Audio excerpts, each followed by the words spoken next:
মুম্বাই একটি পোশাক প্রস্তুতকারী ব্র্যান্ডের উদ্বোধনী অনুষ্ঠানে গিয়ে পাপারাজ্জিদের ওপর বেজায় চটে গেলেন বলিউড অভিনেত্রী জেরিন খান। এক চিত্রগ্রাহকের আপত্তিকর মন্তব্যের জেরে অনুষ্ঠানে নিজের ক্ষোভ ধরে রাখতে পারেননি তিনি। সেখানে যখন তিনি একটি ডেনিম জ্যাকেট এবং পোশাক প্রদর্শন করছিলেন, তখন আচমকাই এক চিত্রগ্রাহক তাকে পোশাকটি পরে দেখার অনুরোধ করেন। এই মন্তব্যে তীব্র অসন্তোষ প্রকাশ করে জেরিন সঙ্গে সঙ্গে কড়া ভাষায় সেই চিত্রগ্রাহককে নিজের সীমার মধ্যে থাকার হুঁশিয়ারি দেন।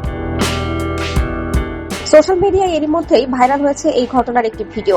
সেখানে দেখা যাচ্ছে চিত্রগ্রাহকের এমন কথায় চরম বিরক্ত হয়ে জেরিন বলেন, আপনাদের সবার সামনে এটা কোনোভাবেই সম্ভব নয়। এরপর আরো ক্ষুব্ধ কণ্ঠে তিনি যোগ করেন, আমার সঙ্গে এই ধরনের ফালতু কথাবার্তা বলবেন না। তবে এই ধরনের নোংরামি একদমই সহ্য করব না। সবাই নিজের সীমার মধ্যে থাকুন। অন্যায় বা অশোভন আচরণের বিরুদ্ধে জেরিন খানের রুখে দাঁড়ানোর ঘটনা অবশ্যই এটাই প্রথম নয়। এর আগেও বিভিন্ন সময় তাকে ট্রল ও কুরুচিপূর্ণ মন্তব্যের কড়া জবাব দিতে দেখা গেছে।